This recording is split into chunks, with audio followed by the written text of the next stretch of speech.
public comment, and then Michael on the Okay. queue. Everybody ready?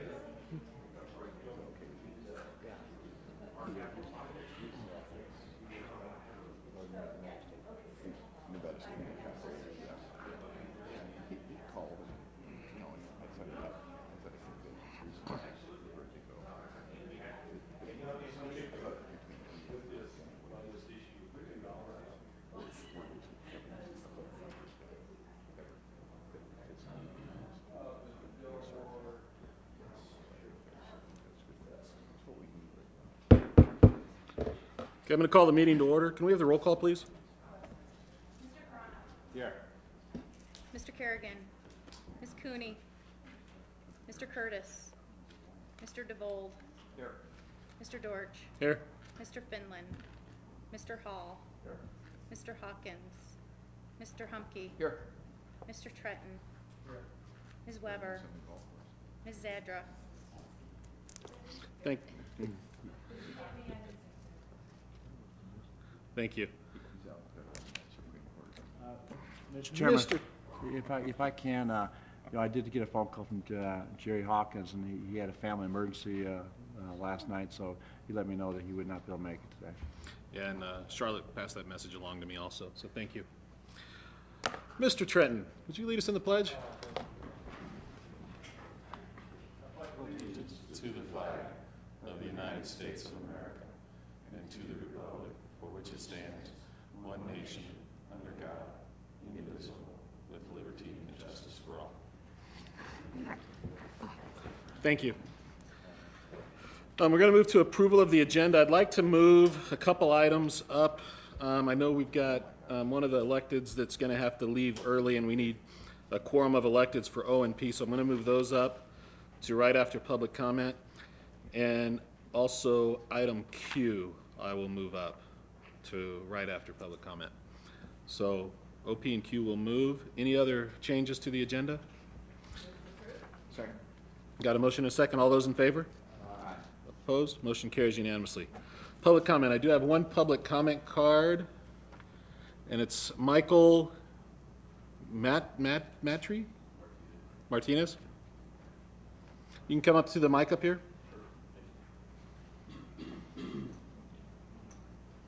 Hello, my name is Michael Martinez, and I would just like to, I'm new to the city of Reno. I've been here for 6 months. It's a beautiful city. It has a small town feeling. The streets are relatively safe at night, and for a city this size, it's really quite impressive. I lived in New Mexico. We have a beautiful city, and we take a lot of pride in our cultural heritage, in the arts, and everything in education in our small town. I noticed that there's a pool over on Lakeside that has been closed for a while, and I understand that there's been some money funneled into the Ward 2 district. I was thinking it would be a great idea to open that up as kind of an alternative to the Hispanic, the recreational center over on Neal Road. I know that a lot of the families in the Ward 2 area could use the facility for free lunches, English as a second language class, a recreational center, etc. So I just thought I would bring that to your attention. Thank you. Thank you. Any other public comment? I have no other public comment cards. Okay, we're going to move on. We're going to move to item O, and this is, Brett, you want to kind of kick us into gear on that one? Good morning. This is appointment of Rscva Board member pursuant to NRS 244A 601. This is the Reno Sparks Chamber appointment to replace outgoing member Mr. DeVold. In your packet under tab O, you have 3 candidates that have been put forward. All board members can discuss the appointment, but only our public officials can make a motion and vote on the appointment. Mr. Chairman. Yeah, just so we know, I mean, didn't want to blindside Jim, but we've just decided we're just going to reappoint him. No, Jim, I think you've done a great job, and I appreciate all the work you've done here. You know, I do want to comment that, you know, it seems like since I've been here, I've always had to sit right next to legal counsel, and I was wondering why that was. So, interesting phenomenon, I thought. So, Mr. Humke. Mr. Chairman, with great thanks to Mr. DeVold and thanking him for his ample service, I would nominate Kevin Sullivan. Got a motion, do I have a second? Got a motion and a second. All those in favor? Aye. Opposed? Motion carries unanimously. Item P. Thank you, Mr. Chair. Item P is another appointment to fill the vacancy that will be left by Mr. Trenton. The Resort Association has submitted a nominee, Patrick Flynn, from the Peppermill, with his information under tab P. Same rules apply. Public officials may only vote on this. Mr. Chair, again, Tim, especially for you, walking into the middle of a term and being able to come in and without any interruption was very delightful. Thank you. You've obviously brought good insight and information to us. We're sorry. It's always hard to lose new members, or you, in your case, still a new member. But we really appreciate the service that you provided. And given the direction from the Gaming Association, well, it's not that anymore, is it? NRA, I nominate Patrick Flynn. Second. Got a motion and a second. All those in favor? Aye. Opposed? Motion carries unanimously. And I know this isn't really on the agenda, but I would like to again thank both Tim and Jim for their service. And Tim, I've truly enjoyed working with you. Got to know you a little bit during this process, and you've been a great supporter of the Rscva and our mission. And I really do appreciate your input and everything you've done. It just says, presented to Tim Trenton in recognition and appreciation for the dedication and leadership on the Board of Directors of the Reno Sparks Convention and Visitors Authority, 2009 to 11, representing the gaming industry. Again, Tim.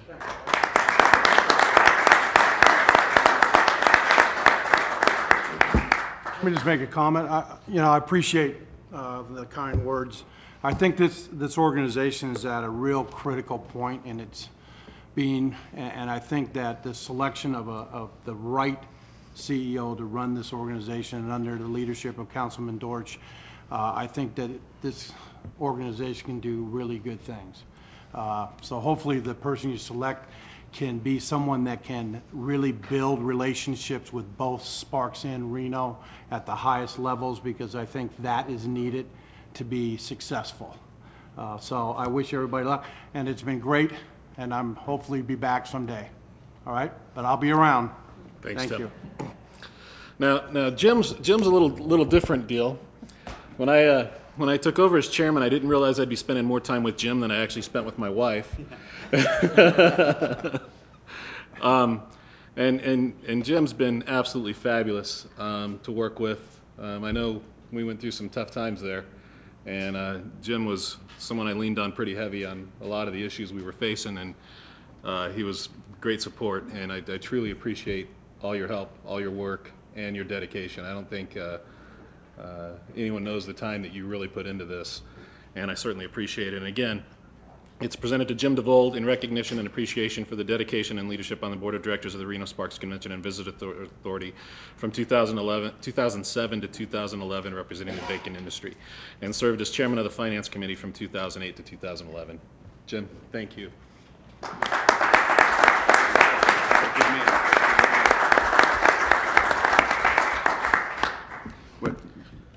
I kind of ditto.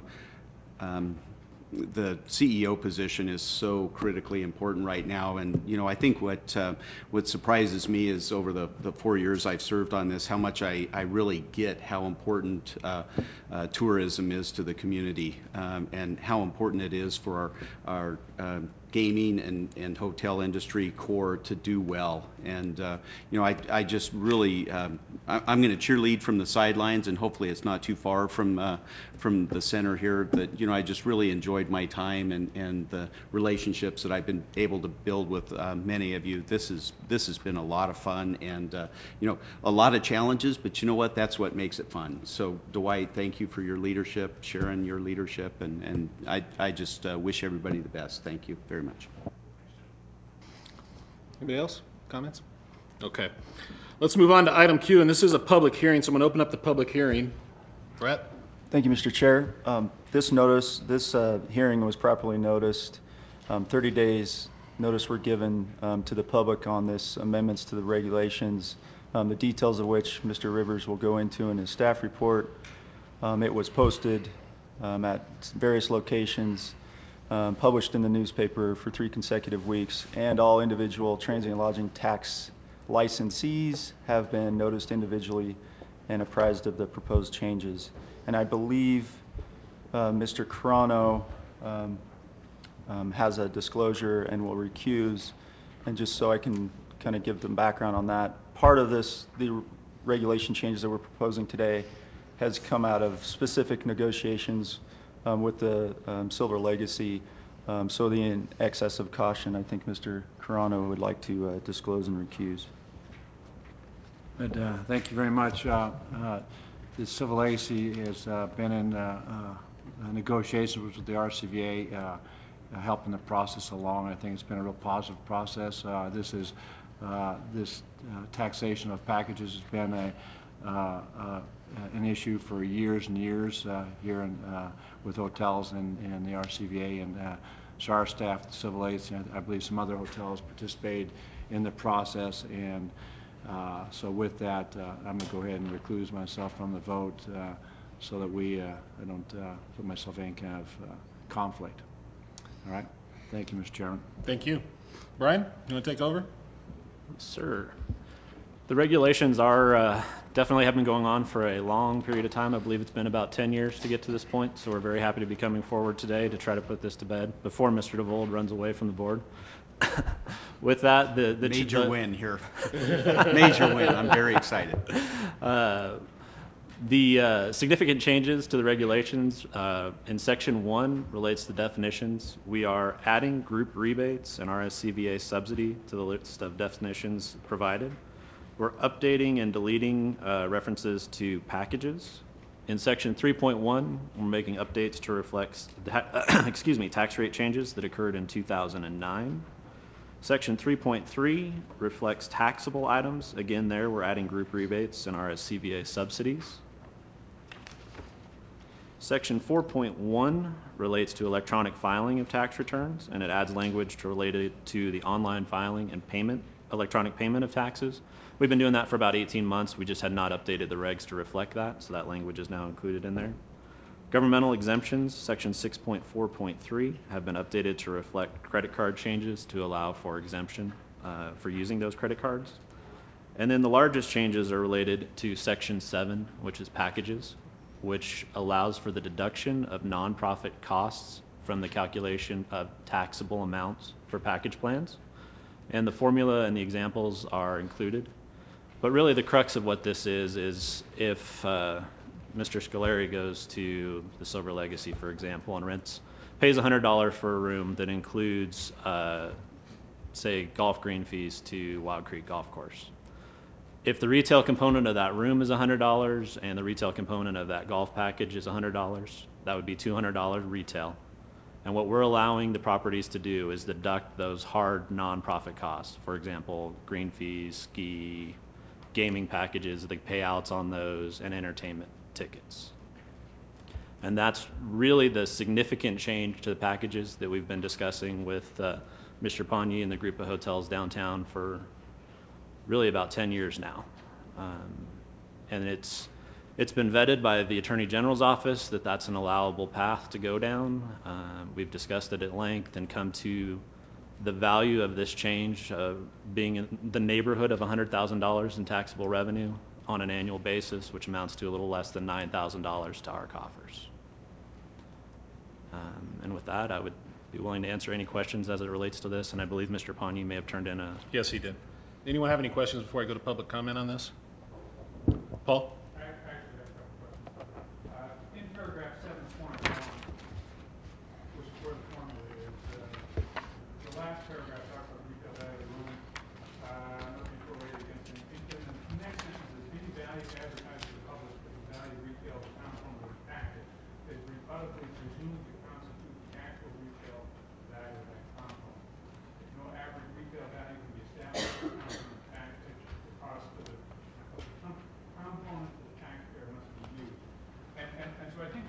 is that what we're doing is using the actual cost to the, Correct. That the facility pays. I think That is correct. the intent. And so just to avoid potential mischief in the future, my thought is in paragraph 7.4 to reflect that notion of actual cost. For purposes of section 7, nonprofit cost shall mean, I would suggest we insert the word the actual amount paid to third parties for goods and services to eliminate any confusion, any misunderstanding. That's my own thought, and for whatever it's worth. I have one other comment, but I'll deal with that next. Any comment on that, Brett?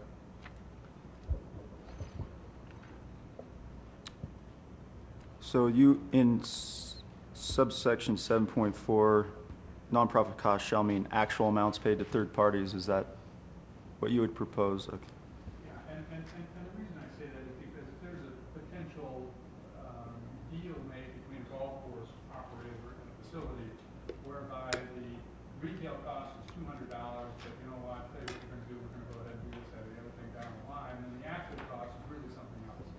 And so I think the intent is clear that although I would say that whoever wrote this particular sentence that I first referred to probably was a lawyer because it's not clear to a regular person. But I think that the intent of the provision is that it should be the actual cost that is incurred.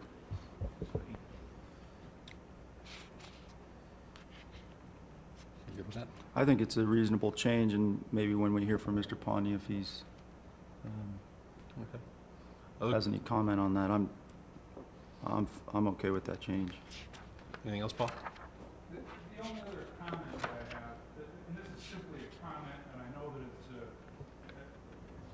simply to share my opinion and my thought. Under section 1.6, complimentary rooms defined, I've given a fair amount of thought to this notion of comp rooms and how the Rscva is funded, and clearly the notion of comp rooms is something that is foreign to a lot of different municipalities and a lot of different organizations such as the Rscva across the country. We have a custom of providing comp rooms, whereas most communities do not. And it seems to me that as a business person, if you give, it's like there's no free lunch. You give a guy a comp room, it's because you expect something else out of him. And the room, though, is the character. I mean, it's a lost leader. And the Rscva receives no compensation for a comp room, and I simply think that's inappropriate. And so by way of expressing my position, my thought, and my idea on that particular notion, I believe that that should be reevaluated, reconsidered. But I think it's wrong because there is some value to that room that should be reflected in room tax that goes to the Rscva, and we need money. So just by way of expressing my opinion without my light up. Okay. Mr. Pawnee.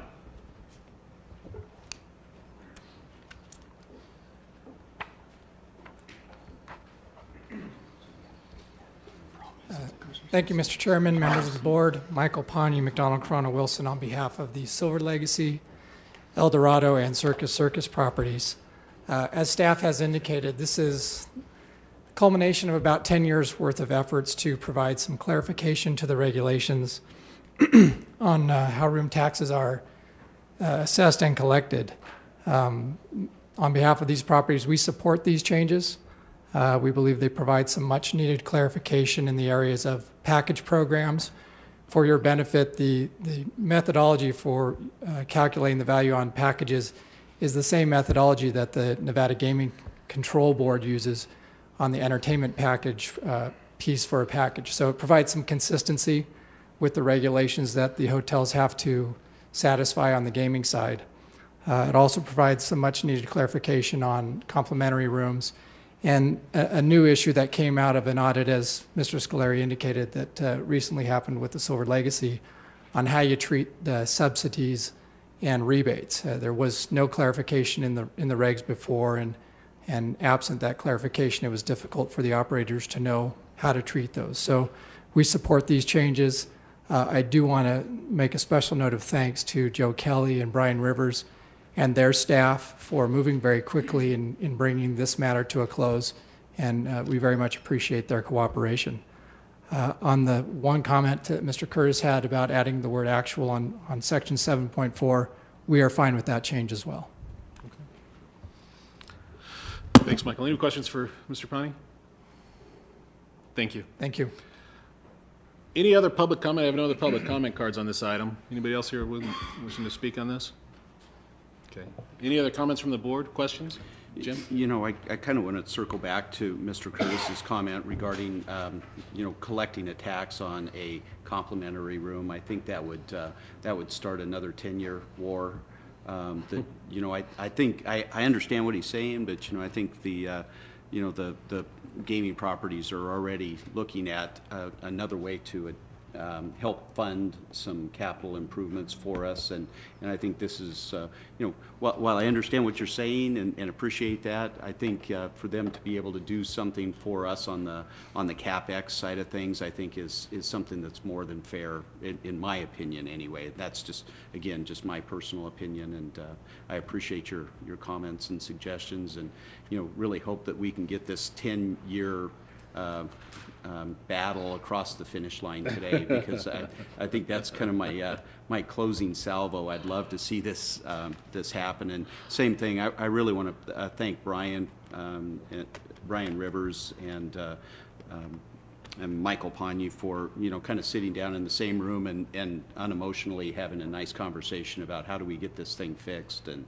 I think that's a testament to both of those two gentlemen, and I appreciate what they've done here. So thank you. Any other comments? Motion? Brad? With those yeah, motion to changes. adopt the amendments with the additional clarification from Mr. Curtis. I'll amend my motion. Got a motion and a second. All those in favor? Oh, Jerry? Oh. Motion second. All those in favor? Aye. Opposed? Motion carries unanimously. Abstain, one abstention. Thank you. Motion carries unanimously with one abstention.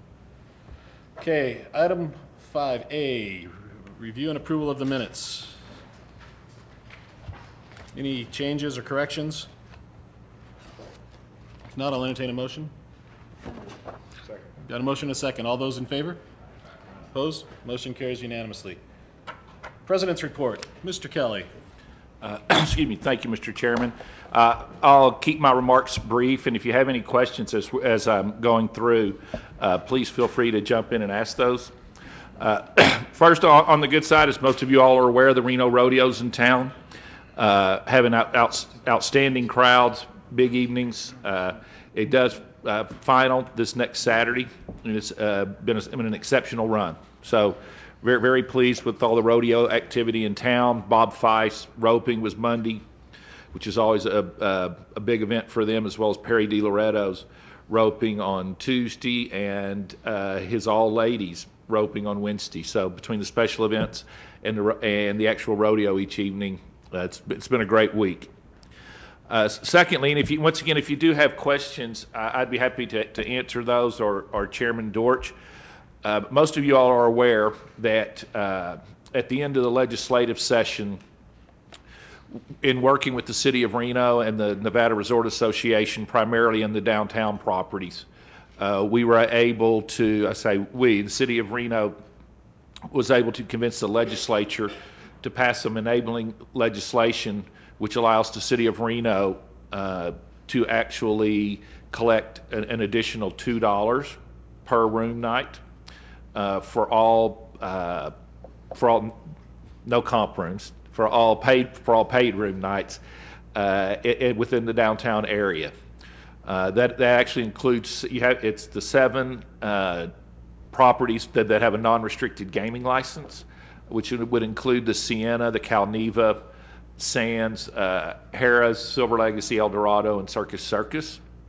The intent is to use this money to maintain the capital improvements and the ongoing maintenance for major projects that the 3 downtown facilities, the National Bowling Stadium, the Reno Event Center, the Reno Ballroom And actually, we're very pleased at the insistence of the hotel owners in downtown. They actually included the Reno Sparks Livestock Event Center. The original goal, and most of you all, if you're not aware, we are in negotiations with the United States Bowling Congress to hopefully extend their agreement for a number of years. A long-term agreement is what we've asked for and have been reasonably successful with our discussions, at least to date.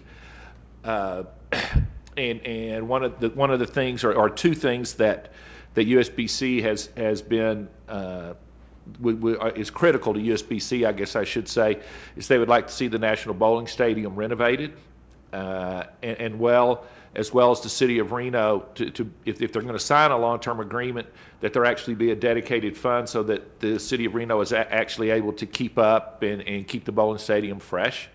Once again, we opened the stadium in 1995, and no major changes necessarily, at least cosmetically, to the facility. And USBC, if they're going to make this commitment, and a lot of the bowlers that continue to come year after year after year, they just want to make sure they would like to have a renovated stadium and the assurance that there are funds available to continue to renovate the facility, keep it modern looking, up to date, changes so that it continues to be the draw that it has been to their members. And we will actually be going down to meet with USBC at the end of the week. Chairman Dortch and Mayor Cashel will be going with myself and a number of our hotel representatives. Actually, I believe we'll have hotel representatives from 5 or 6 of the properties. We'll be down at the Bowling Proprietors Association of America's annual convention, which this year is combined with USBC's convention in Arlington, Texas. We're very pleased. It's nice, as most of you all are aware, we do manage those facilities for the city of Reno, and to have a resource available to us now for ongoing maintenance it's a luxury. And to have possibly have some funds available for the Livestock Event Center as well. Although once again the bowling stadium is kind of driving the train here, but have some funds possibly available for our Livestock Event Center. I think we'll touch base a little bit more on the capital needs when we talk about the Finance Committee meeting, but it's truly a luxury. And with that, before I move on, does anybody have any questions on the City of Reno? Actually, they have to do 2 readings, and their first reading was passed yesterday, and I believe 2 weeks from now it will be on the agenda again. On the 6th. The 6th. And at that time, I believe beginning August 1st, the tax on the 7 properties in downtown will be implemented. They will submit the payments to the Rscva to Brian's department, just like they do with their normal monthly room tax collections by the 15th of each month, and then our finance department will disperse the funds back to the city. I know that it's been in the paper and been widely discussed. Like I say, I'd be more than happy to answer any questions, or Chairman Dortch would, or Ms. Zadra was at the meeting as well yesterday. So if there are any questions, Mr. Chairman, I want to add that the motion for the approval had kind of a little caveat attached to it. So everyone needs to understand that now how that money will be used will take a 2/3, a supermajority vote of the City Council. That may be a conflict or not, but you should just be aware of that, that was kind of a caveat that was built into the motion that was presented at the table. Jim? Thank you, Mr. Chairman.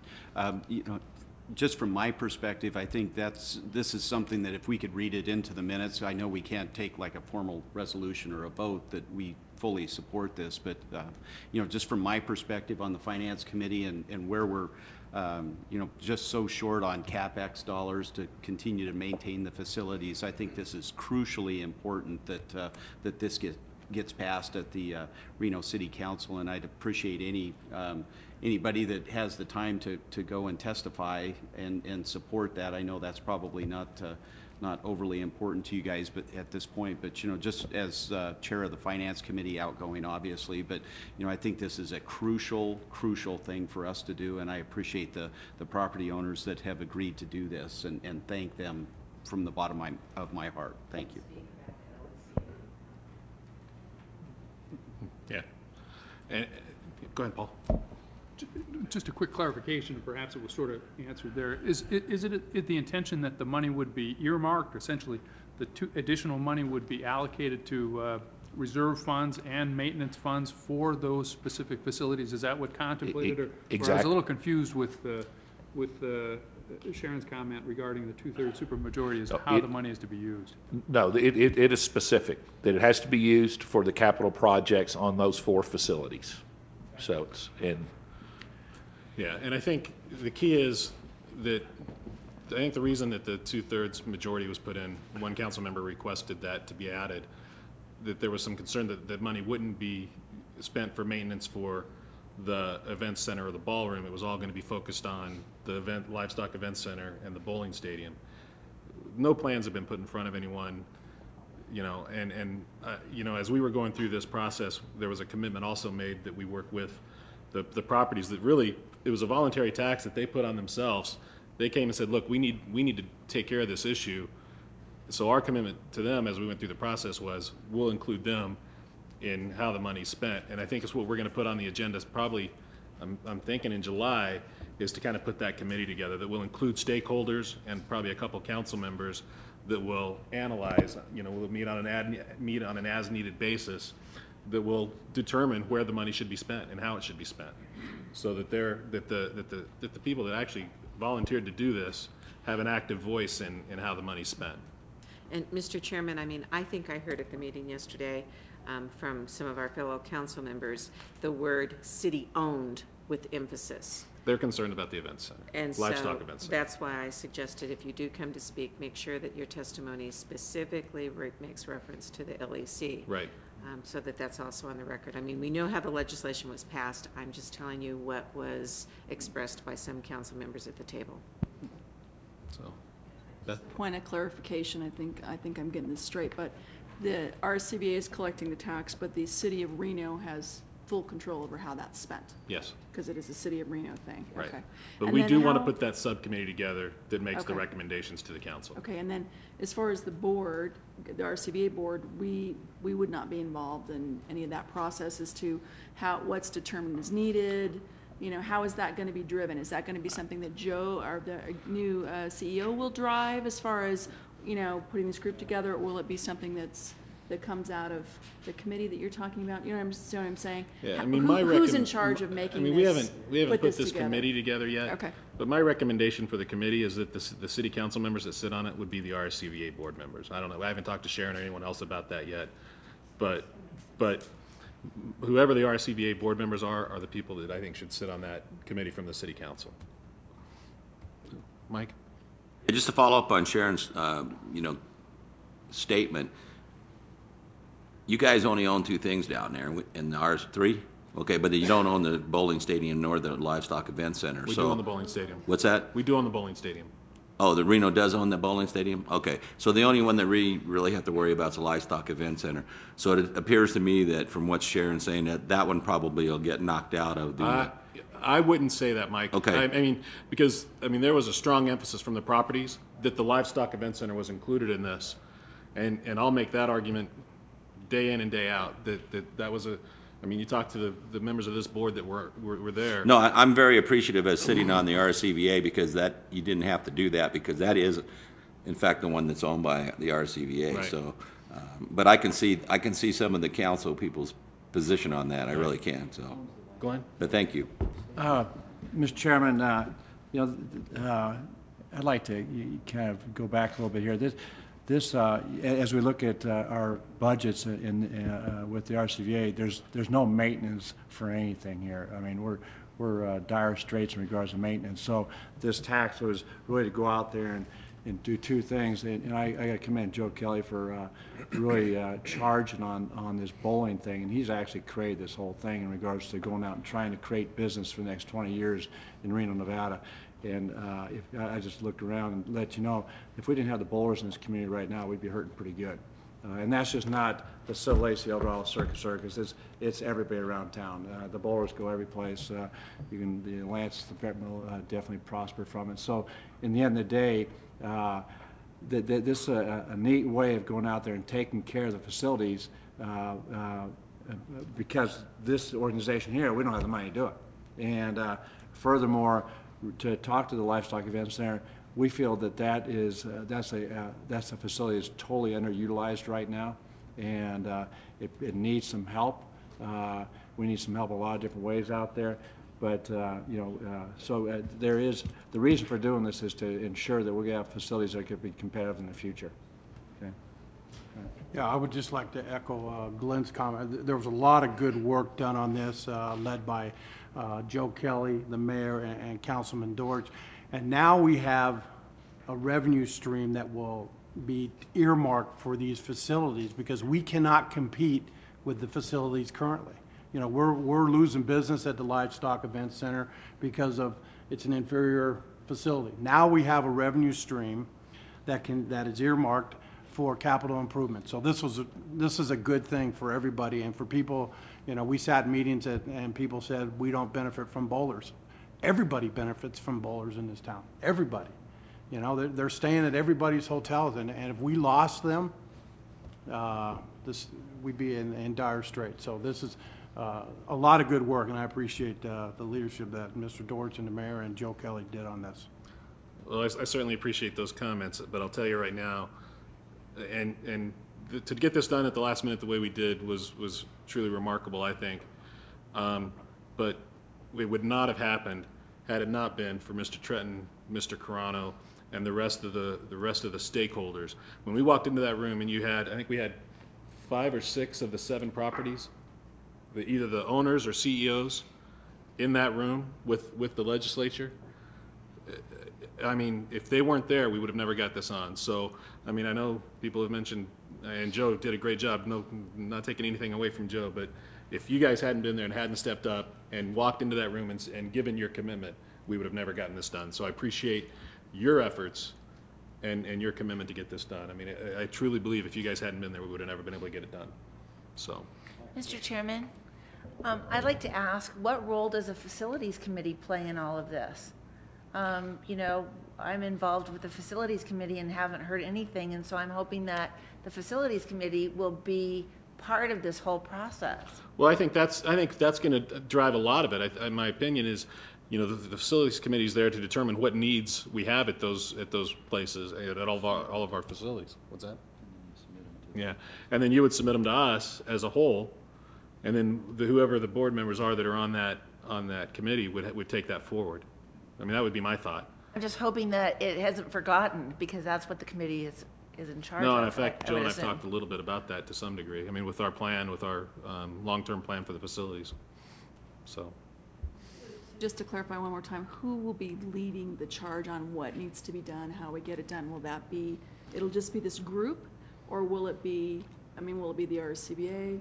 it's just I mean, gonna be it's a right collaborative effort. at this point, it has not been determined. Okay. My assumption is, and we've got to bring it back to the council to make that determination, is that we'll have a subcommittee, again, a couple members of the council, the stakeholders, that would be driving the bus on that. Great. But I would assume that we're going to have input from the Rscva as we move through this process. Good. So, Jerry? It may be obvious, but I want to make sure I understand. Any bonded indebtedness would be taken by the city and not by the Rscva. Correct. That's right. Okay, thanks. Any other questions on that item? Got any more, Joe? No, sir. I just got a couple other little items to touch base on, and just for so everybody is aware, Brian is we're continuing to work on a staff level as far as refinancing our debt. We continue to get our council is very high on the current interest rates. And thinking that now would be an appropriate time for us to look at possibly extending our payments and flattening those out. So when Mr. Sullivan takes Mr. DeVolt's place, that will be one of the items that we'll be bringing forward, hopefully in the next couple of months, to you all. If you all have read, our indoor football team has ceased operations for the rest of the year, the Reno Barons. Just once again, for your own clarification, the RSCVA was always paid up front for all of our rental fees and expenses and so forth. This group owes us no money, so we're clear. We're clear with them. Disappointed. It was actually an interesting product. It just never really seemed to catch on too well. For May, as we move forward, our room tax collections unfortunately were down. They were actually down to last year's 6.6%. We had budgeted about a 5.1% a difference from last year. This is about a $17,000 difference. However, on the positive side, through the operations to facility and our operations side payroll, we were about $90,000 to the good. So net, we came out about $73,000 better to the month of May. But unfortunately, as you'll see next month, our room taxes were down in May to last year. And on the positive side, I would like to recognize Christina Ernie. She's our newest member of the RSCVA marketing team. Christina is our PR, social, and media coordinator. Christina was born and raised here in Reno, has a lot of experience from down in the San Diego area and returned home, and we're very happy to have her with us now. Lastly, and maybe John can speak a little bit more, our vacant Washington, D.C. sales position, I think he's getting pretty close to being ready to make an offer on that. So hopefully within the next week or two, week or two, depending on the holiday week we have coming up and all. We're very optimistic that we've got a good candidate or two in line to fill that spot so we can keep our staff full. And Mr. Chairman, that's the end of my report. Unless anybody has any questions, I'm more than happy to answer. Any other questions for Joe? Thank you. Thank you. We're going to move on to items for board consent. Marketing committee update. Mr. Carano. Mr. Chairman, I'm going to try to keep my remarks brief here since we got a long agenda here. The most exciting thing of our meeting held June 6th is actually an item later to be presented to you, item that had to do with our database, which is at the end of the meeting, item 9S. So first of all, we did have a quorum for our meeting June 6th. And then the items that I'll be asking for approval on would be items 7C, D, and E. 7C speaks to convention sales, and thanks to a team that seems to be more focused than we've had for some time, our convention sales actually hit 50% of their goals for the month of April. And so when you look at year to date, they're it's someplace around 29, 30%, 50% is actually up from what we've been in convention sales. The tourism item D hit 88% of their goal there, and that is basically on par with what we've been doing all along with that. And that's, again, most of that business is going to be our wholesalers, our online wholesalers, and our traditional wholesale business. So that's basically reporting numbers. We have, again, joined staff in regards to tourism and convention sales. We've taken some of the tourism people and put them into convention sales, to actually utilize them in different ways. The marketing item E, marketing website visitation is up 12%. That's the good side of our marketing side. The off side is that our social media has been down, and it was down in inquiries, down in emails, down in Facebook, and down Flickr. And why? Because Christina wasn't here yet. So welcome, Chris. Now we got Christina back in Reno. We just basically have not had anybody paying attention. I mean, I don't say that loosely, but we've been lack of bodies there, and so when you don't have a full complement of salespeople, as we've experienced for the last 15 months in convention sales, you'll see that we don't get our goals met. Now that we've got Christina in that position, we should do better, even though we are slashing budgets in that area too, so that could be a potential issue in meeting goals. John Lynon, are you going to report at all on your DC position? And then secondly, I'd like to have you, there is in your packet, we're showing a new report there, so I'd like to have him explain that. And then later on in the meeting, again, the most exciting thing we had was, John has been, since he's been here, he's been trying to clean up our database, and so he's got a presentation for our database, which is pretty neat. It's focusing on who our clientele and who our accounts are, and so that'll be taking place later on. But John, why don't you go ahead and speak to the new stuff that we have? Thank you, Mr. Carano. In terms of, as Joe explained, I've got 3 interviews lined up next week, and I've had about 3 or 4 other interviews in the last couple of weeks, and I think between next week we'll have the ability to start pursuing the final 2 candidates for our DC position. Real excited about that. We're revising what we'll be reporting back to the board and to the Sales and Marketing Committee on a monthly basis. I wanted to kind of redefine our focus. In the past, we've been really focusing on number of sales activities and prospecting calls, leads generated. We will continue to focus on the number of leads generated and obviously on definite production, but we're going to provide to you a better focus on what we're doing against our citywides, what we're doing against our mid-size. We have goals on business, citywide business booked, mid-size business booked. Rather than show you the number of prospecting calls that we're going to focus, we've been doing, we're going to present to you what production is in new business. So we're going to focus about the results versus the activities. Activity is extremely important, but at the end of the day, it's the results that we really want to measure. So we'll present out new business, we'll present out business booked in the year for 2012, our short-term business, because that's a critical need, and so you'll be able to see what our results are against that. And we presented this to the Sales and Marketing Committee earlier this month, and it'll get refined as we set up the goals in these new measurement tools, and you'll begin seeing that. One further, you have a question? One further thing in regards to marketing, our campaign, our ad campaign, our billboard campaign that last year was, we had Harris involved in Atlantis, Nugget, Circus, I believe those 4 properties. Going forward this year, the Atlantis has dropped out.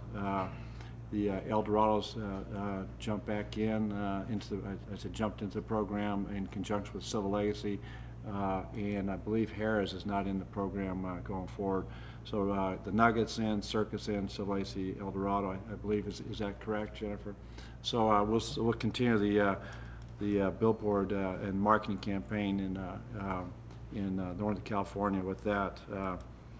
And with that, that's my report. Again, the most exciting thing we did have in that meeting June 6th, you'll see a presentation a little bit later on in item 9S. So with that, I'd ask any committee members first to make any comments if there's any questions. Questions? Paul? First off, I think Can you turn your mic on? maybe someday I'll learn. I think your point is well taken, that the focus that John is showing is important and is going to result in success. And my comment or question is relative to the performance that we've seen in terms of convention sales. Obviously, 29% is a little, it's not good. And that's understandable given the fact that, all the circumstances and so on and so forth. But next year we have a fairly aggressive goal. 263,000 committed room nights, I think, is the number. This year we're up to 67 so far, 29%.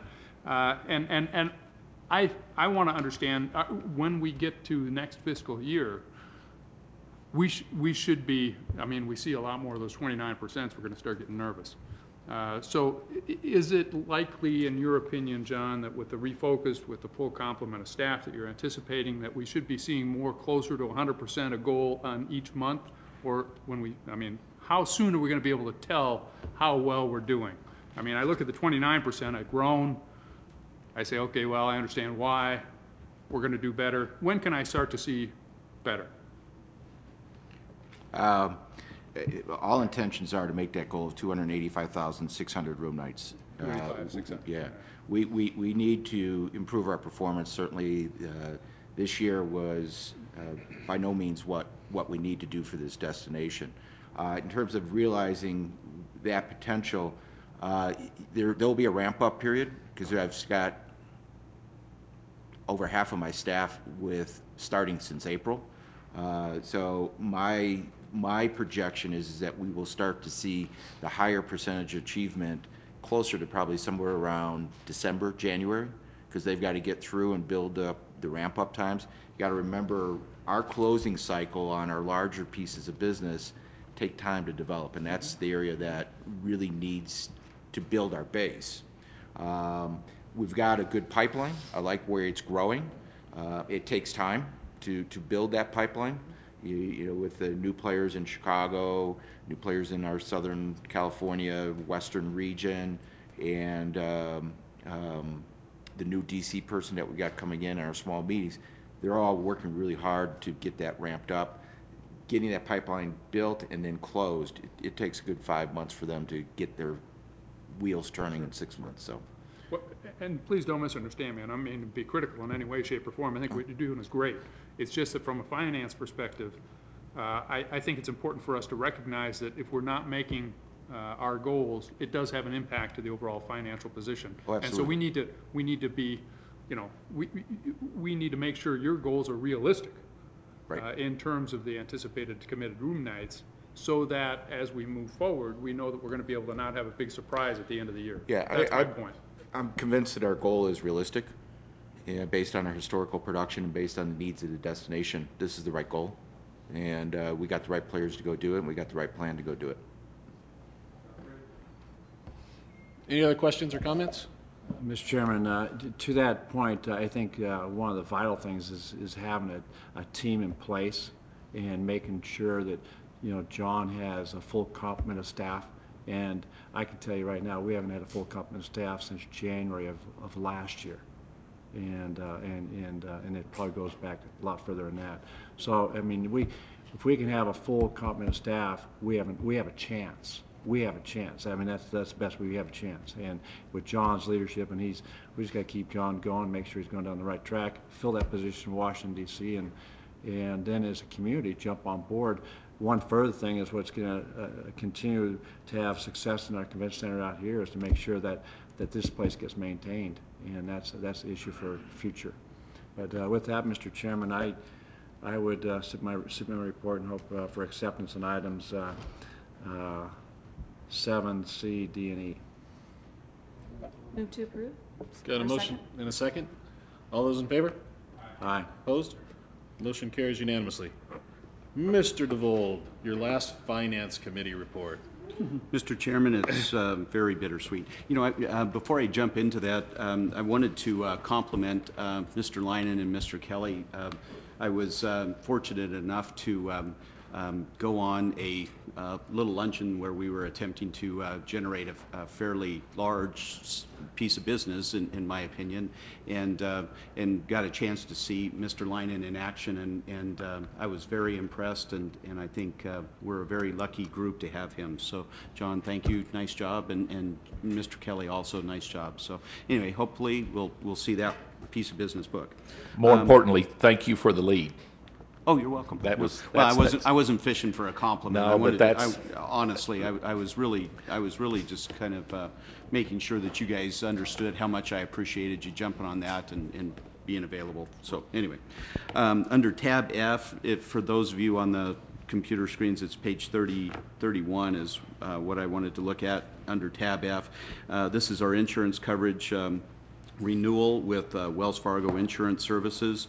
You'll notice that we have premiums in the coming year that will be reducing by 6%, or about $17,000, due to some self-insurance retention increases in our numbers there. So I don't know if Mr. Belcastro or Mr. Lewis wanted to make any comments while we're on this topic. You guys all look very ready to say something, and I think you probably should if you are so inclined.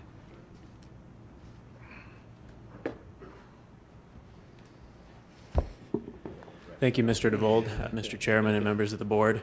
We had the privilege of presenting the renewal to the Finance Committee, and as Mr. DeVold mentioned, this year we have a 6% lower overall premium, and the most significant change, I believe, was the choice to increase the self-insured retention per occurrence on the RSCVA's excess workers' comp insurance.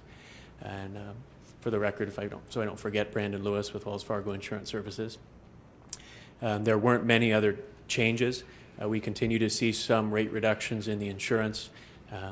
Over the past 5 years, the overall insurance premium has decreased about 35%, mostly going down with exposures and rate decreases in the insurance market. And I'd be happy to answer any questions that the board might have at this time. Anyone have any questions? Thank you. Thank you. Thank you. Thanks for getting that reduced. Yeah, well, hey, you know, I didn't do anything. Brandon did all of the heavy lifting there. So anyway, thank you very much, guys. Under tab G is the April 2011 report of operations and transient lodging statistics. April room tax revenues were up 23.7%, or about $323,000. Facility margins were also above budget by about $46,000 due to increased revenues at the convention center and the events center.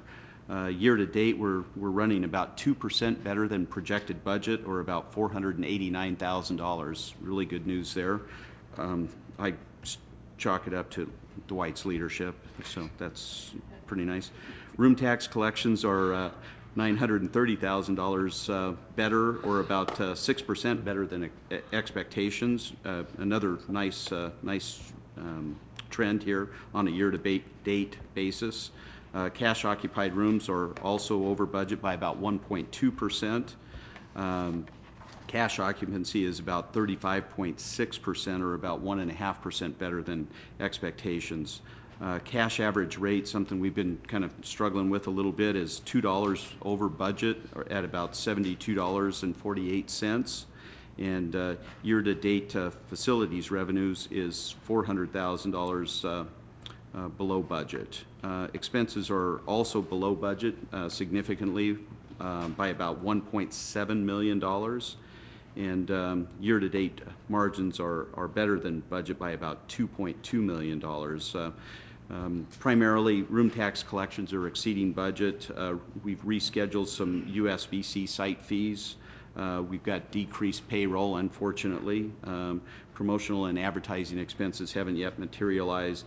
We've had some CapEx that hasn't materialized also, and we've got some improved margins in the convention center. On page 58 of, if you're following on a computer, the TAP report for 2012 and 2014 continues to be a concern.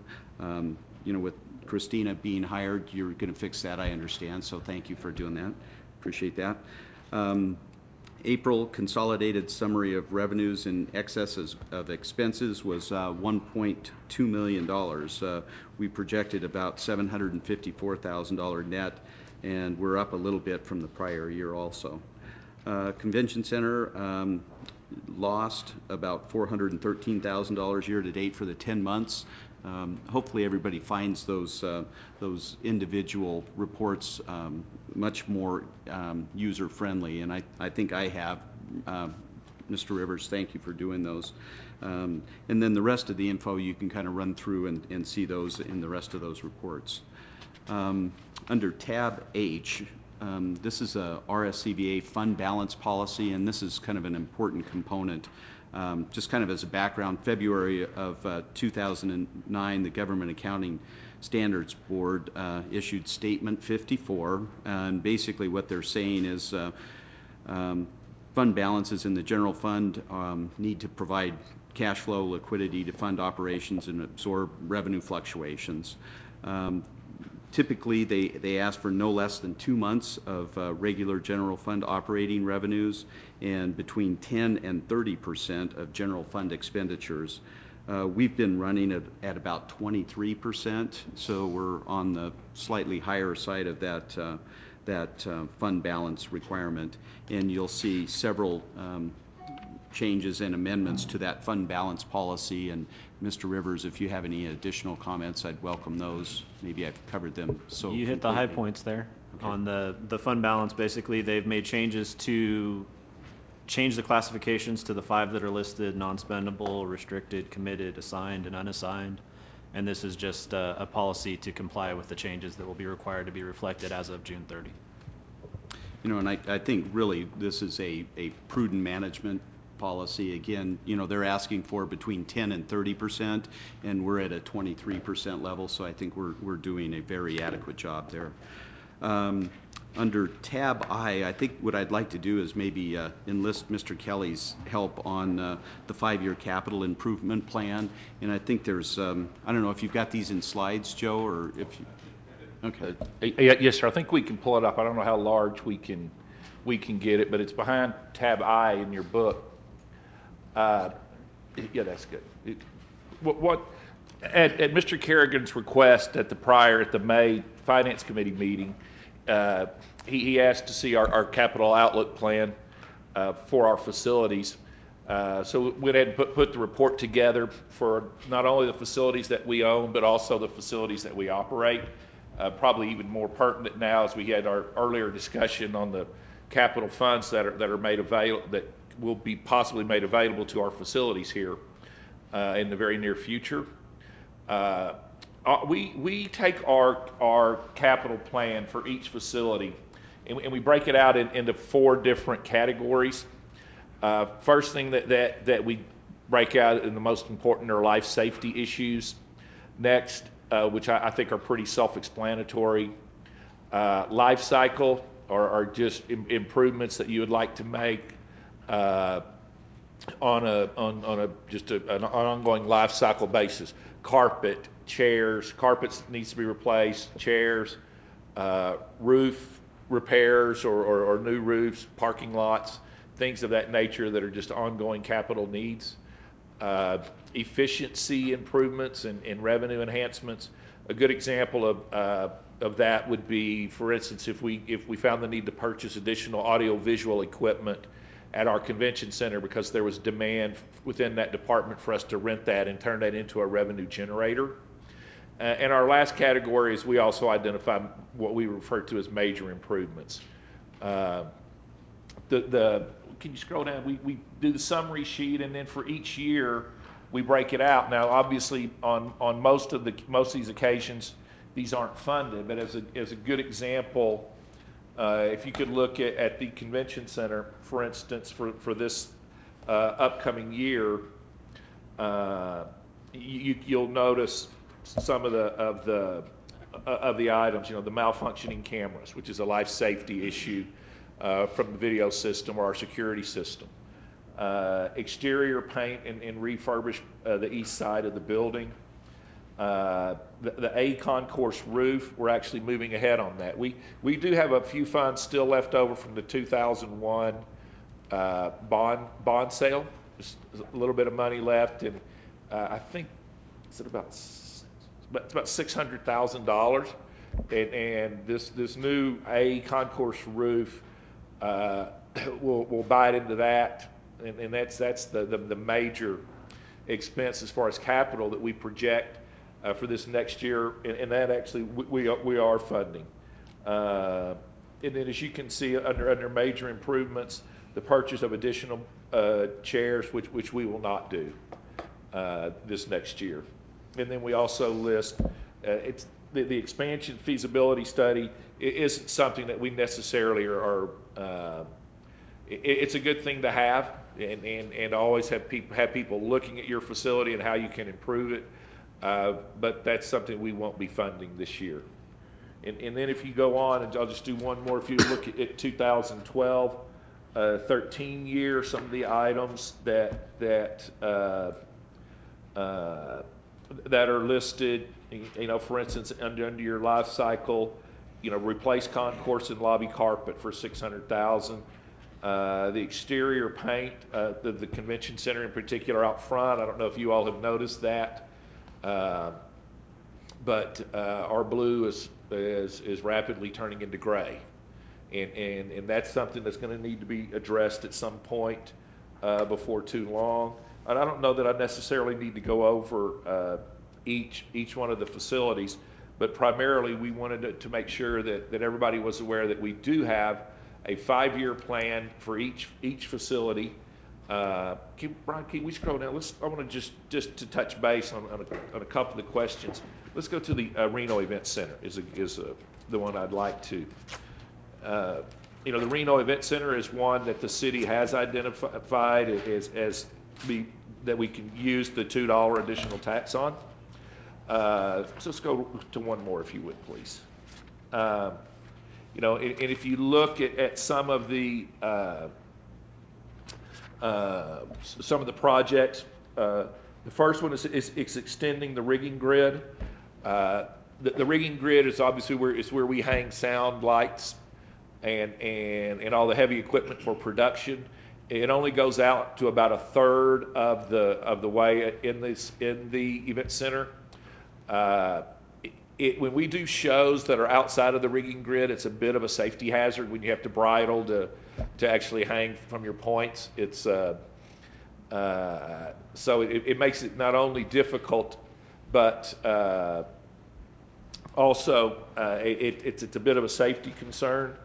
You can almost, to a certain extent, though, you can almost that one would almost fit under your efficiency improvement and revenue enhancement project, because if you had an extended rigging grid, it would allow you the opportunity to do additional shows.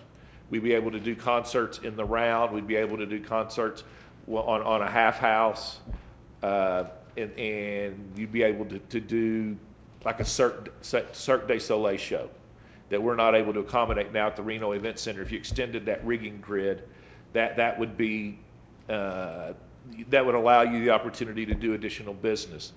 And that's sort of the thing. If we just go to 12 and 13, you can see where our portable chairs are they get a lot of use, and that's just the sort of thing that needs to be repaired. There has been discussion on major improvements, and I believe Councilman Guston brought it up yesterday that the Reno Event Center, if the desire was to make it more usable for team sports, you could look at possibly doing a dressing room expansion and renovation. Right now we have small, more entertainment type dressing rooms, and for instance, when the basketball team plays there, it's a real hodgepodge of dressing rooms, as opposed to having what you would normally think of as team rooms, big rooms where your entire team would be able to dress and shower, and the trainer's room and so forth. Unless you'd like, I don't necessarily wasn't planning to go over each facility by year. I just wanted to make sure you all understood we do have a plan. It is here. I'm happy to answer any questions or have any thoughts that you all may have. But when it comes to, for instance, the Reno Event Center, at least initially, this is the type of information that I'm envisioning, and possibly through our facility committee, that we would be providing to the city of Reno when they're making decisions on what projects to fund or what not to fund.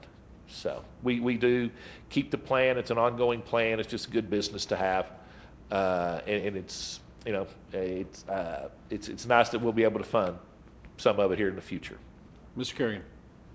Thank you so much for this. I'm the one that requested it, and I like the way it's broken out so you can take a look at it. And I think it really is going to help the city of Reno right now, because it's just laid it out, so you almost have exactly what you need to bond for. But I think one of the city council from Reno did say something about the Livestock Event Center being owned by the Rscva, and we should help help pay for it. And I couldn't agree more, because I really think, and I understand that money's tight, but when you're talking about an organization like the Rscva, you have to reinvest money into the things that we own.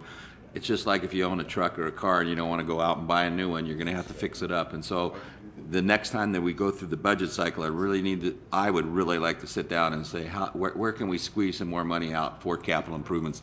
I really want to thank the downtown owners. You guys really stepped up to the plate. And that took care of that. but as far as our own convention center and the livestock convention center, I think we really need to concentrate on where we're going to get some money to fix it up, because if people don't enjoy it and if it doesn't look good, people aren't going to come here. So thank you for that. I couldn't agree with you more. And all you have to do is look at the Livestock Event Center to see what happens when you don't fund capital. And that we cannot allow our other buildings to get in that state of disrepair, and we do need to make improvements to the Livestock Center. With that, Mr. DeVault, if you have any other questions, I wanted just to kind of go over the format that we do have, and it is available. And hopefully that sort of information is what we'll be moving forward to with the city. Okay. Yeah, we're joking. It should have been $4 instead of $2. You know, I would agree with, Mr. Kerrigan, I would agree. Some of the excess revenues that we were talking about here, you know, I'd love to see some of those revenues maybe earmarked sometime during next year to try and do some of these things and build a little bit of a fund for the convention center. That to me is the one kind of piece that's hanging out there. If you've got excess revenues, you know, I'd love to see some of those taken in that direction. Thank you, Mr. Kelly. I appreciate that. And then tabs J through N, you can see the April reports for each one of the facilities and the use on each one of those. I think Jam on it was probably one of the bigger functions that I think every one of the guys that were around the convention center. I happened to be downtown at a local burger stand, the In-N-Out Burger, and it was unbelievable how many basketball players were in there. It was absolutely fun to see, you know, so, you know, we are doing some things that ripple through the community. So with that, Mr. Chairman, I'd like to move to approve consent agenda items F through N. Second. Got a motion and a second. Any other comments? All those in favor? Aye. Opposed? Motion carries unanimously. Moving on in the agenda, just so Ms. Weber and Mr. Kerrigan know, there were only 3 electeds here when we started the meeting, and I know one of them had to leave early, so I took O and P out of order because we had to have and I wasn't sure because you guys were running late, and I didn't want to lose quorum. So Kevin Sullivan was elected to the banking or financial side. That was going to be my choice anyway, because he was the only one that contacted me. So I figured anybody that would take me out for a cup of coffee, I liked that already. So and then Pat Flynn was the NRA's recommendation. So I apologize for taking that out of order, but I had a quorum here, and I wanted to make sure I kept a quorum. So we'll move on to item R. And that's just an update on where we're at with the CEO search. We did have interviews. We narrowed it down to the 6 candidates for the task force to interview, and we interviewed Monday afternoon and Tuesday morning, and from there we've narrowed it down to 3 candidates, and we need to now decide on a special meeting for us to interview the final candidates, and I've got some dates that we can look at. If I can figure out what I'm doing.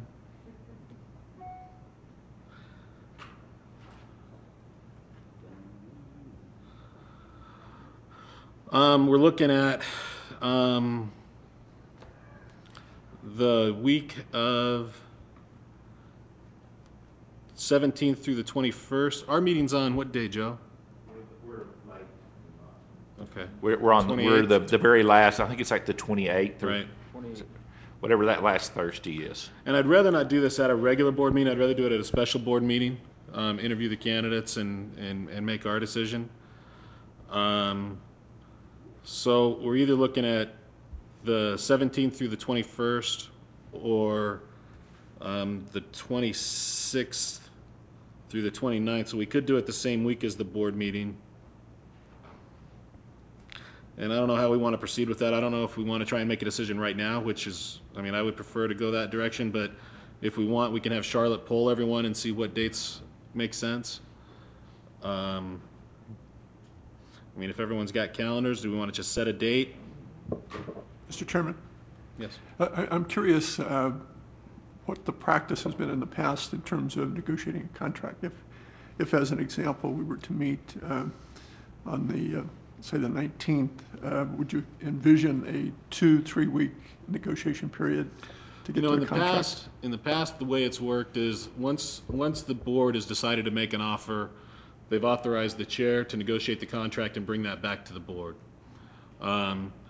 I would envision if we did it the week of the 19th, if we did it that week, I would hope that maybe we could bring it back to the board on the 28th for contract approval. I mean, that would be my goal. If that works. Mr. Chairman, I would encourage, given what you just said, I would encourage the board to consider a special meeting that week, the week you suggested, the 17th through the 22nd, and earlier in the week, the better, because that would give you more opportunity. Right, I agree. Yeah. And I was going to ask if you on the 21st, because I am out of town until the 21st. 21st works, though? 21st? And you don't have conflicts with the 21st? You don't have a conflict, Tim? Well, I'm fine on the 21st if we go ahead and schedule the meeting, and I'd rather do it in the morning. Maybe start it at 9 o'clock. That's a Thursday.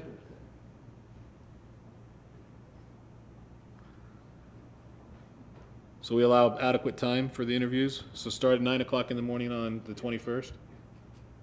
Mr. Chairman, does and I'm sorry, but does the DMAI conference, the fact it's the 20th through the 20th, it doesn't conflict with what you're...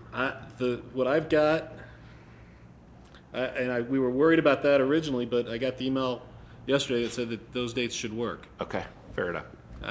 So I'm relying on that from the CEO search firm. So we just mentioned that earlier, in the DMAI is 20 to 22. Are we missing anyone? Are you going to be there?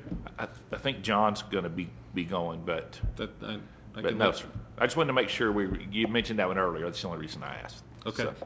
Yeah, I mean, I got the email last night that those are the dates. They gave me the dates, the 17th through the 21st, or 26th through 29. So, and like I said, I mean, if we can do it on the 21st, I think we could try to shoot for a goal of trying to get a contract back to the board for approval on the 28th. So let's plan on that then, the 21st at 9 o'clock. Okay? Any questions regarding the process or where we're at? Like I said, we've narrowed it top 3. There's going to continue to be more extensive background checks between now and the time that it comes to us.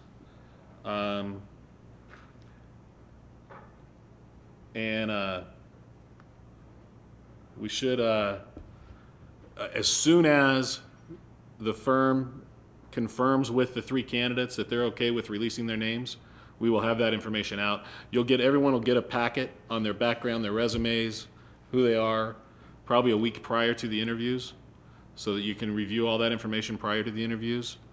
Everything will be released, I would assume, shortly here. So, yeah, Paul?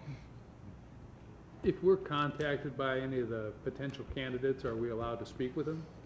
Certainly. Okay. Yeah. Any other questions?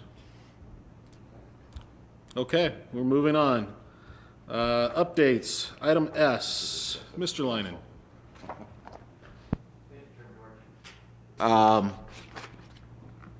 Just a second, please.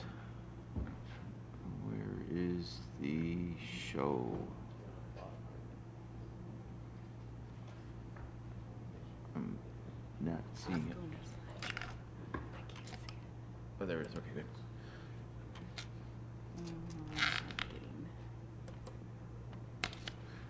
Okay.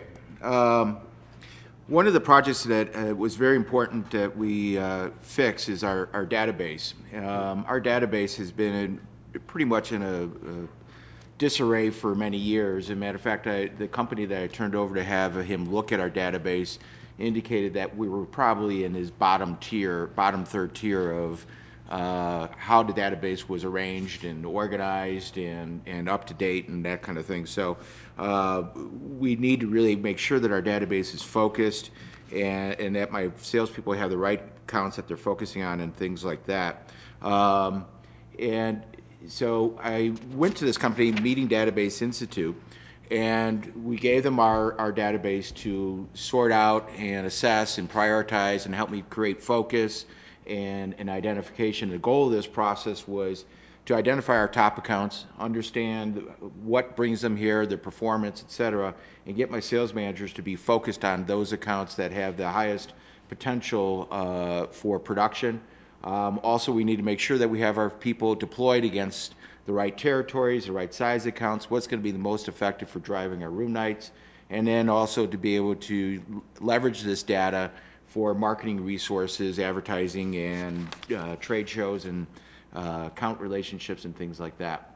So we basically took a look at and analyzed the entire database.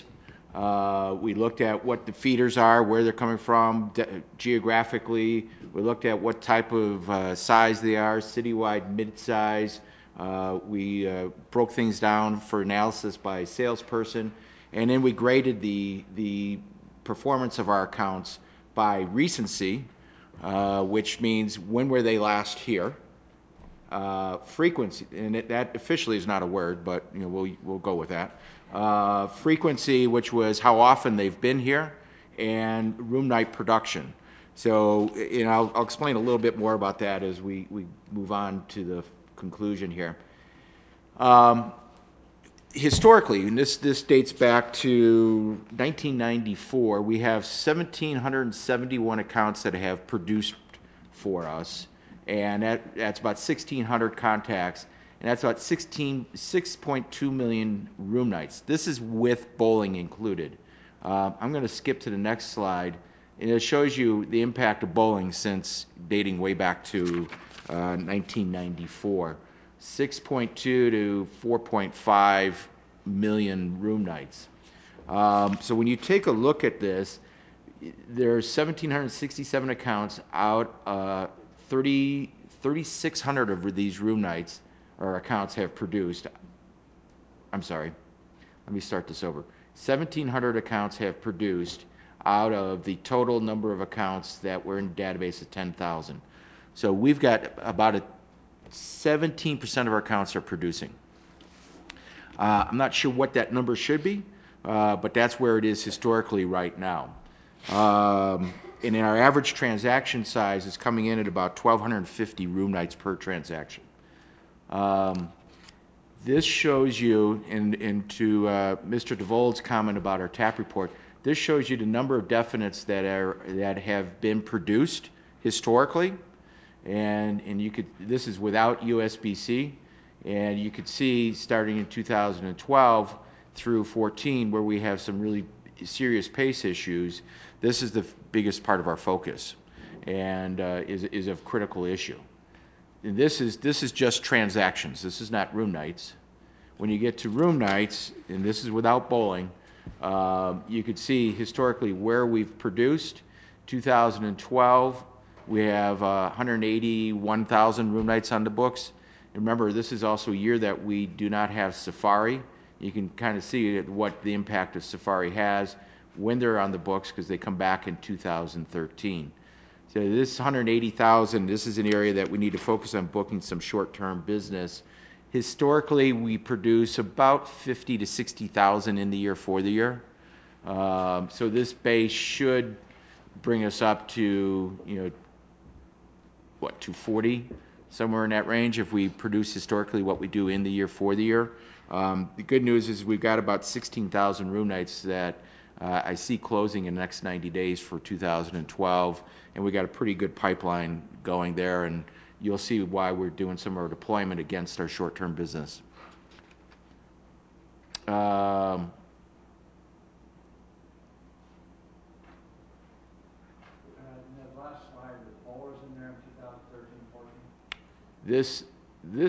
on a second. No, this is USB excluded here, and that's overall, and this is without USB.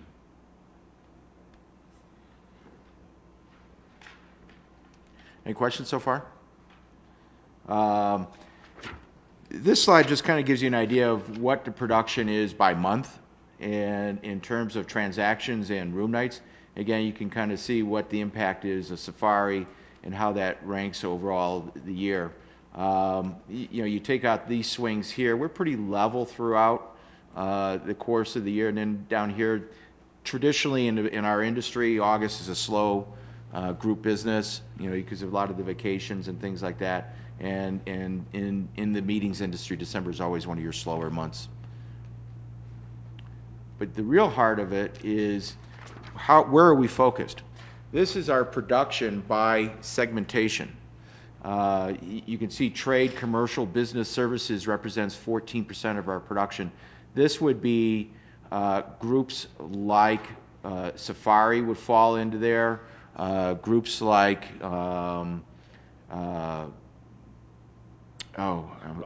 Rocky Mountain Elk, that type of thing. Athletic and sports, you can see how important this is to our production. And that's why we created a dedicated focus on this and deployed one of our sales managers strictly against sports. For the last several years, that's been a blended focus. One of the things that we're getting, and I don't have all my data from MDI, but we're going to be getting a trend report by segmentation so we can look at what it was 5 years back and what is it 5 years going forward as well. This shows where our accounts are located. This is a percentage base of where the accounts are sitting. 17% of our accounts are in the DC area. That speaks to why we need real strong deployment there. We have 2 managers based in DC.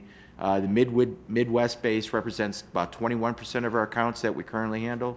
And then, of course, this is a very strong focus, our regional geographic area.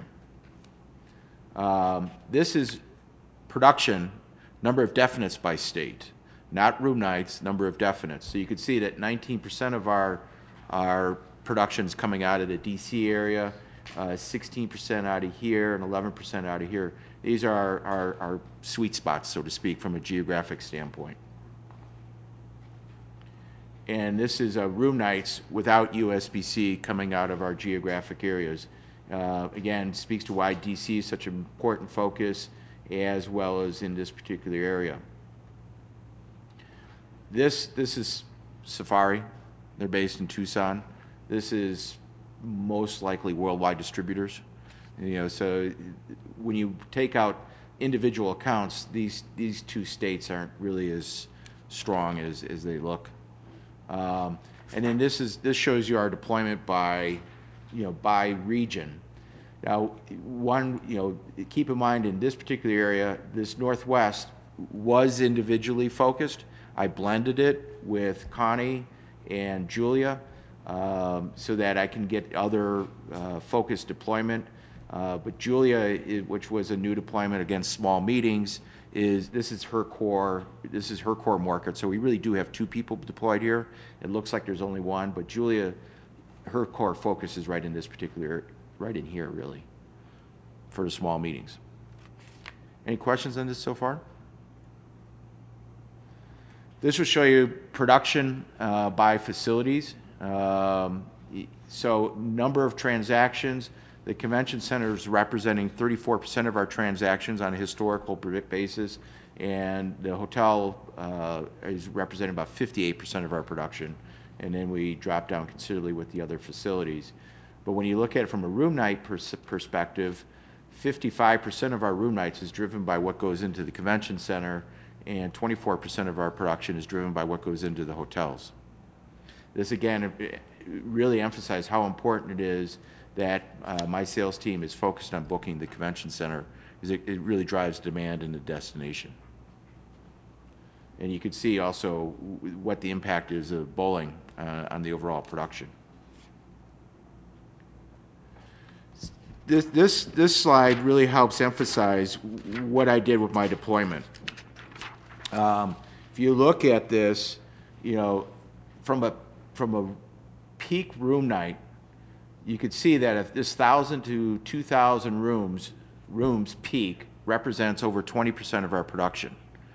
And so what I did was to really try to allow my salespeople to be very strongly focused on this sweet spot and this particular sweet spot, our large citywide business.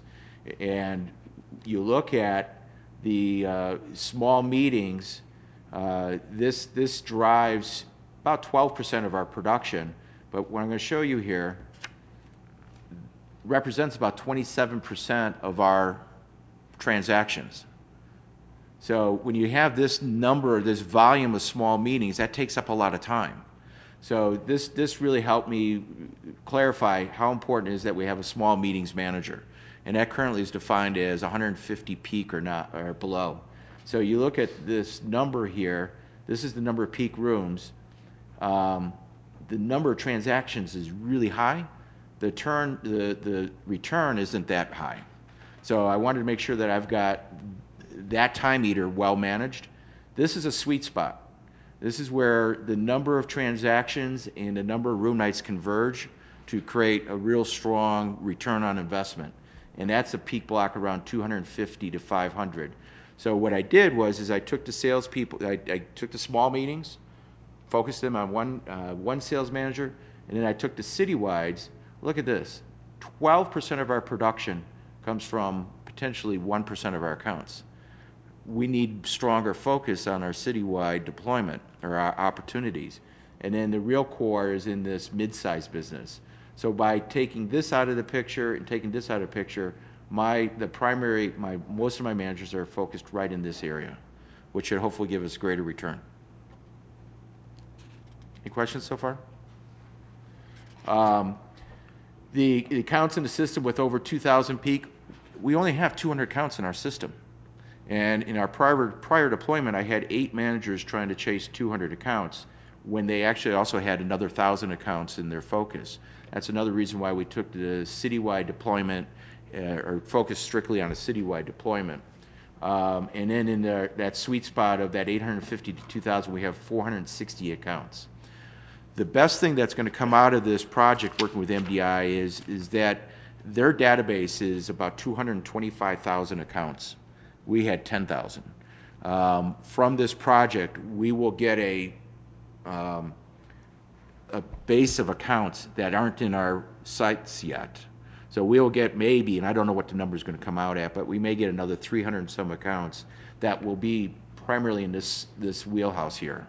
And that'll be a great addition to our solicitation efforts. Speaking of solicitation efforts, this just kind of demonstrates how important our direct selling process is. You know, over 80% of our production on a transaction basis is on a direct selling. We don't have a lot of call-ins, and that's quite a bit different than perhaps on the property side, you know, where you will have a higher base of call-in bases. Not maybe higher from this side, but higher as an overall percentage. The other thing that came out of this project, each sales manager received a packet of information about this thick, 100 accounts that are all graded. They're all graded based on that RFR that I talked about at the beginning, the recency, frequency, and number of room nights. These are our high priority accounts. This is what I will hold them accountable to and measure and look at constantly. I have them working on specific action plans against these accounts so that we've got the right focus. And it's kind of sad to see that some of these accounts really haven't been well managed and well touched. And now with this focus, we've got a better opportunity of retention and rebooking of past accounts. So real excited about the project. We've got a couple more reports to come back, and then, as I said, a bevy of new accounts to go pursue that will help us improve our production. Any questions? Just a comment, John. This is good stuff. This is exciting. This is excellent, and I say well done. Thank you. Anybody else? Thank you, Mr. Lannon. I noticed Texas showing up with a consistent 5% on it, but you didn't say much about the accounts that reside in Texas. Is that like the third or fourth tier that you're going after as compared to California and the D.C. area, Chicago? Well, actually, good question. That Colorado-Texas corridor is a very important production opportunity for us. Some of that production that comes out of there, you know, livestock is a great example of a base of business, a focused vertical segment that comes out of that area. Audrey Higashi has been doing a fabulous job at really working and concentrating on the Texas, and that's an area that we see as an opportunity, especially with the amount of direct flights that come in and out of there, and Denver, and that is a very strong focus. I'm also informed the economy there is good as opposed to many other parts of the country. Right. And good point. The core of our business is association, so are they based there, and their membership may be, all over the United States, but headquarter-wise they're there. Yes, thank you very much. Also, Mr. Hupke, that the United States Bowling Congress is based in Texas as well, so a lot of that, depending on which slide you were talking about. So that skews It, to a certain, I'm not sure which slide we were looking at, but to a certain extent, it could. Beth? John, first of all, I know I've commended you before, but I think this is an excellent tool for you. You've had these books, which are, I would think, as a salesperson, golden. How are the successes coming off of the books that they've gotten for the last? They've had it for what, 6 weeks? Not quite 6 weeks, Okay. but really about 3 weeks. Right. Are they working them? Is there starting to be some Yes. success off of it? What's Well, the update with that? first step is that they are going in and really building account profiles and action steps. I drive my salespeople nuts because these are the accounts that I think need to have at least 10 to 20 different future traces in place based on when their annual meeting is, based on some of the various committee meetings, based on birthdays of the meeting planners, all that type of stuff. So we're really putting together the action plans today to go after that. And so I'm real excited about the activity that's being set up to manage these accounts to get that production moving forward. Sounds great. Let's just not spend too much time analyzing and get out there and look at it. Well, So, absolutely. Yeah. Okay. Thank you. Other questions, comments? How about a motion to accept the report? So moved. Motion is second. All those in favor? Opposed? Motion carries unanimously. Item T, Joe. Thank you, Mr. Chairman. This is once again just provided as an update. When it came time for us to look on our health care benefits for our Rscva employees, we had in the biggest obviously expense that we have here is our medical expense. For the longest time, I know at least since I've been here, the 13 years that I've been here, we have been with St. Mary's. Over the last 2 or 3 years, we had continued to see some pretty significant increases, as well as a reduction in our benefits. We did. Charlotte got with Felix Oros. I think Felix is here, and we had a discussion about the possibility of actually going out to bid. In the past, we hadn't got a lot of response because the general feeling was we were just bidding to just see what would happen. However, this year when we bid our services, we had a substantial improvement in the coverage, as well as a much smaller increase. So we've made the decision to move to Anthem. You can see the breakdown of our medical, dental, life, short-term, long-term disabilities, and the different vendors that Felix went to. He is here today if you have any questions. Once again, this is just provided as an update. If we were to go with St. Mary's, it would have cost us another $100,000. It would have been a significant increase of about $100,000 over what we had originally anticipated, and we weren't funded for that. And we were very fortunate to get the proposal we got from Anthem. It was a modest, about maybe $20,000, which was budgeted. Mr. Oros, like I say, he is here. It's just more of an update, just in case. I don't know if you ever get contacted. We do have 97 full-time employees, 33 retired employees. I think Charlotte's got the stuff back from most all of them, and for the most part, we haven't had income. The doctors, maybe 1 or 2 doctors on the most, but all the employees and retirees seem real pleased. Charlotte and Mr. Oros did a real nice job, saved us a lot of money. And we just wanted to provide this to you all as an update. So, since it's a pretty big change for the Rscva as far as employees in the community. Yes, sir. What's your cost per employee per year? Do you know right offhand for medical, dental, vision? No, I don't know off the top. I know payroll, as we've discussed before, payroll, which includes all that's about 33%, but I don't have that number. Part of it depends on coverage. We pay 100% for the employee and 50% for dependents. but the base all-in rate, correct me if I'm wrong, Felix, is about $500 for employee only. I don't have the exact. Hey, Felix, can you go up to the mic up here, please?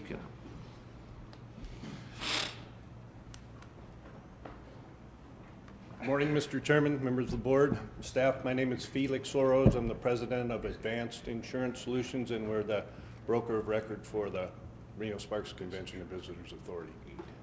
With regard to your question, I don't have the numbers right now with me as to the actual cost on a per employee per month basis. Can you give me just a guess? I really can't. I really can't. I can tell you what the claims were running over the last year, and that on a PEPM basis for 2010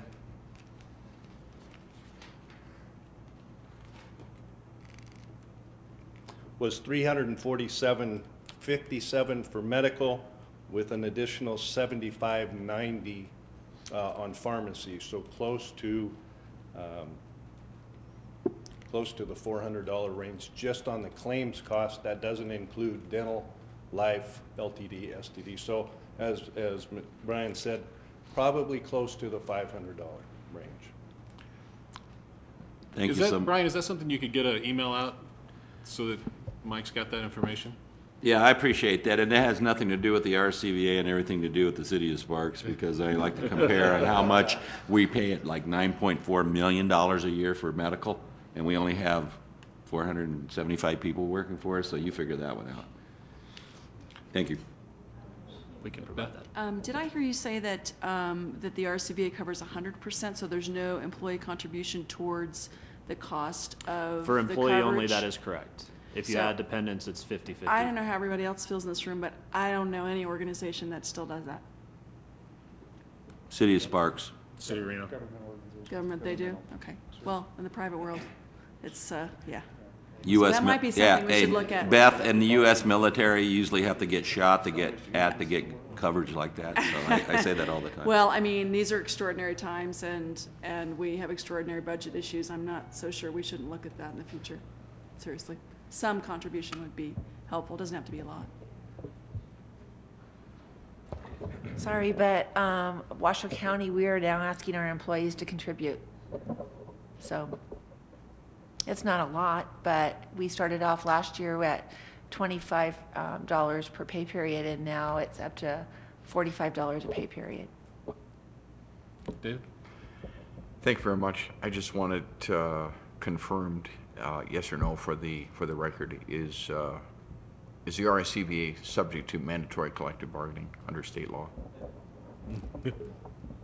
No, sir. To my knowledge, we have no collective bargaining units.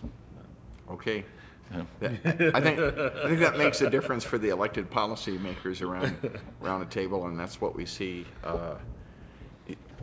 We had some success. Commissioner Weber pointed it out in employees giving literally, because they remember they have mandatory collective bargaining, but that was their choice because they understood the dollars and cents.